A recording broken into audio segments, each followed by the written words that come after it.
अगर आप पिछले कुछ महीनों से जॉब के लिए अप्लाई कर रहे हो, आपको एक्सपीरियंस भी है, आपके पास स्किल सेट भी है, आपके पास सर्टिफिकेशन भी है, लेकिन इंटरव्यू कॉल्स नहीं आ रहे, तो आज का वीडियो आपके लिए है। एंड 2026 में ना बहुत सारे टैलेंटेड और एक्सपीरियंस पर्सन ये प्रॉब्लम ना फेस कर रहे हैं। आप मेरी वीडियोस के नीचे कमेंट देखना, लोग लिखते हैं भाई मैं क्वालिफाइड हूँ, मेरे को एक्सपीरियंस है, बट मुझे कॉल्स नहीं आ रहे। अगर आपको कॉल्स नहीं आ रहे तो आपका इंटरव्यू शेड्यूल नहीं होगा। अगर आपका इंटरव्यू शेड्यूल नहीं हुआ तो आप इंटरव्यू कैसे क्लियर करोगे? चलो इस वीडियो में ना कुछ रियल रीजन समझते हैं। पहला रीजन, आपका रिज्यूमे रिक्रूटर तक पहुंचता ही नहीं है। आजकल मेजोरिटी कंपनी ATS यूज करती हैं। तो ये सॉफ्टवेयर क्या करता है, पहले आपके रिज्यूमे को स्कैन करेगा, फिर डिसाइड करेगा कि आपका रिज्यूमे रिक्रूटर को दिखाना है या नहीं दिखाना। अगर जॉब डिस्क्रिप्शन में कुछ स्पेसिफिक कीवर्ड्स हैं और आपके रिज्यूमे वो कीवर्ड्स नहीं है, तो हो सकता है कि आपका जो रिज्यूमे है वो ऑटोमेटिकली रिजेक्ट हो जाए। तो इसीलिए ना एक्सपीरियंस होना काफी नहीं है, आपका जो रिज्यूमे है वो ATS फ्रेंडली होना चाहिए। नंबर 2,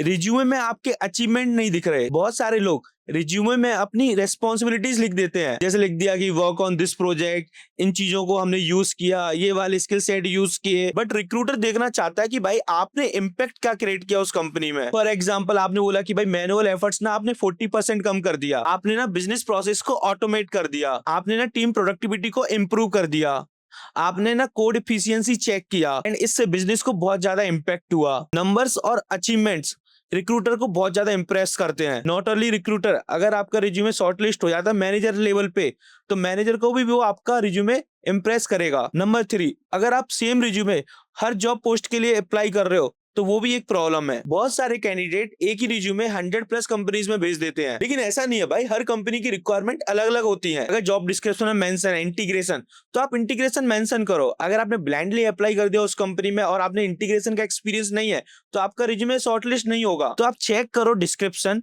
अच्छे से, जॉब डिस्क्रिप्शन, एंड उसके बेसिस पे आप अपने रिज्यूमे को सेट कर सकते हो। रिज्यूमे को रोल के अकॉर्डिंग ना कस्टमाइज करना बहुत जरूरी है। नंबर 4, लिंक्डइन प्रोफाइल आपकी स्ट्रॉन्ग नहीं है। आज का रिक्रूटर आपका रिज्यूमे देखने के बाद आपकी लिंक्डइन प्रोफाइल भी चेक करते हैं। अगर आपकी प्रोफाइल आउटडेटेड है, इनकम्प्लीट है या अचीवमेंट मेंशन नहीं है, तो इससे ना आपका नेगेटिव इंप्रेशन क्रिएट होता है। एंड भाई लिंक्डइन आज के जमाने में ना डिजिटल रिज्यूमे का काम करती है, एंड बहुत सारे लोग ना अपनी लिंक्डइन प्रोफाइल को प्रोफेशनल नहीं रखते। तो मैं बोलूंगा प्रोफेशनल रखो। आइदर आप जो भी नेम यूज कर रहे हो वो प्रोफेशनल होना चाहिए, जो भी कीवर्ड आप यूज कर रहे हो वो प्रोफेशनल कीवर्ड होने चाहिए, एंड वो इंप्रेशन बहुत ज्यादा जरूरी है। चाहे आपको कितनी भी नॉलेज हो, चाहे आपका रिज्यूमे कितना भी इंप्रेसिव हो, अगर आपका रिक्रूटर ने लिंक्डइन देख लिया और उसको लगा भाई ये क्या लिख दिया इसने, तो आपका रिज्यूमे रिजेक्ट हो जाएगा। नंबर 5, आप टेक्नोलॉजी तो दिखा रहे हो बट बिजनेस इंपैक्ट नहीं दिखा रहे। कंपनी टेक्नोलॉजी के लिए हायर नहीं करती, कंपनीज बिजनेस प्रॉब्लम सॉल्व करने के लिए हायर करती हैं। अगर आप अपने रिज्यूमे में ये मेंशन कर रहे हो कि आपने फ्लो बनाया या एपेक्स क्लास लिखी, तो भाई आपका रिज्यूमे इंप्रेसिव नहीं है। ये भी बताना जरूरी है कि आपके उस सॉल्यूशन से बिजनेस को क्या इंपैक्ट पड़ा। जैसे आपने एक एग्जांपल दिया कि भाई आपने चैटबॉट क्रिएट किया, राइट, उस चैटबॉट से बिजनेस को क्या इंपैक्ट पड़ा, राइट, वो सारी चीजें मेंशन करना जरूरी है, ना कि ये कि आपने चैटबॉट क्रिएट किया बस। नंबर 7, आप बहुत लेट अप्लाई कर रहे हो। आजकल पॉपुलर जॉब पोस्टिंग पे within hour hundreds of job application आ जाती हैं, एंड बहुत सारे रिक्रूटर स्टार्टिंग के 50 और 70 रिज्यूमे ही रिव्यू करते हैं। इसलिए अर्ली एप्लीकेशन होना आपके चांसेस इंक्रीज करता है। मतलब जैसे ही जॉब पोस्ट निकले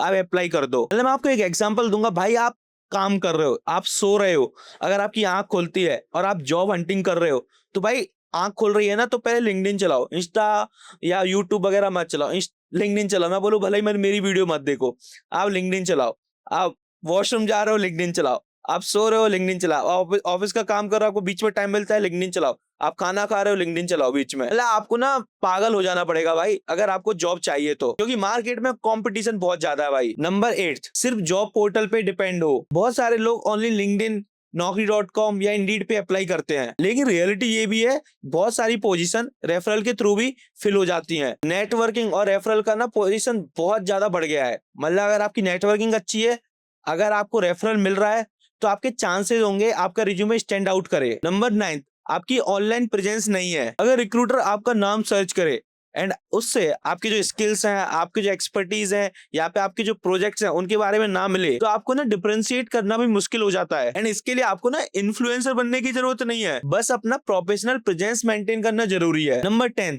एक्सपीरियंस है बट आपकी जो कम्युनिकेशन स्किल्स हैं वो वीक हैं। टेक्निकल स्किल्स बहुत जरूरी है, बट इंटरव्यू तक पहुंचने के लिए आपकी कम्युनिकेशन स्किल्स और आपकी प्रेजेंटेशन स्किल दोनों इक्वली जरूरी हैं। आप अपने एक्सपीरियंस को कितना इफेक्टिवली प्रेजेंट कर रहे हो, ये भी बहुत ज्यादा मैटर करता है। ऐसा नहीं है आप स्किल्ड हो, क्वालिफाइड हो, फिर भी आपको कॉल नहीं आ रहे, तो जो मैंने आपको पॉइंट्स बताए हैं उन पॉइंट्स पे ध्यान रखना।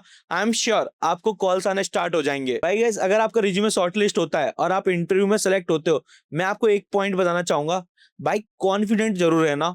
और कभी कभी आपका जो इंटरव्यूअर होता है ना, आपसे सही क्वेश्चन पूछा, आपने सही आंसर भी दिया, बट उसको ऐसे मोड़ेगा ना कि भाई आपको लगेगा ओ मैंने गलत आंसर तो नहीं दे दिया।